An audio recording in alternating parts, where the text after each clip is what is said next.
అక్రమ ఆస్తులు 50 కోట్లకు పైనే. రవాణా శాఖ మహబూబ్ నగర్ డిప్యూటీ కమిషనర్ ఇంట్లో ఏసీబీ సోదాలు. డిప్యూటీ కమిషనర్ ఇంట్లో 50 కోట్ల పైనే అక్రమాస్తులు ఉన్నాయట. అసలాస్తులు కాదు, అక్రమాస్తులు. హైదరాబాద్, మహబూబ్ నగర్, నిజామాబాద్, సంగారెడ్డి జిల్లాలో ఒకే సమయంలో దాడులు. ఆయన ఇల్లు, బంధువుల ఇంట్లో రైడ్స్. 12 కోట్ల రూపాయల విలువైన ఆస్తులు సీజ్. హైదరాబాద్లో ఆయన్ను అరెస్ట్ చేసిన అధికారులు. ఇక వాళ్ళ ఇంట్లో, ఆ తర్వాత బంధువుల ఇంట్లో అంతా ఒకటేసారి రైడ్ చేస్తే 12 కోట్ల విలువైన ఆస్తులు సీజ్ చేసిరట మనలు.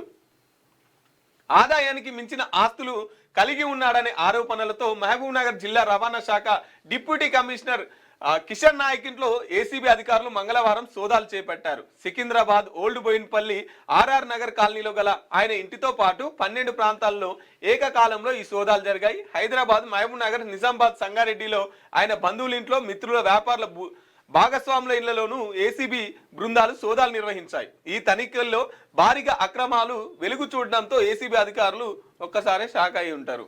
ఏంది ఈ డిప్యూటీ కమిషనర్ ఇంట్లోనే గింత అయి ఉంటే ఇంకా పైన ఏంది? ఎంతమంది రక్తం దాగి ఉండాలి, ఎంతమందిని హింసించి ఉండాలి, ఎంతమంది పేద ప్రజల్ని దోపిడీ చేసి ఉండాలి. మీకు గవర్నమెంట్ ఉద్యోగాలు ఇచ్చింది ఎందుకు? దోపిడీ చేసుకొని బతుకమంతగా, అక్రమంగా ఆస్తులు సంపాదించుకోవడానిక? మంచిగా చదువుకున్నారు, ఉద్యోగం చేసుకోవాలి, సమాజానికి మెరుగైన విధంగా పని చేయాలి.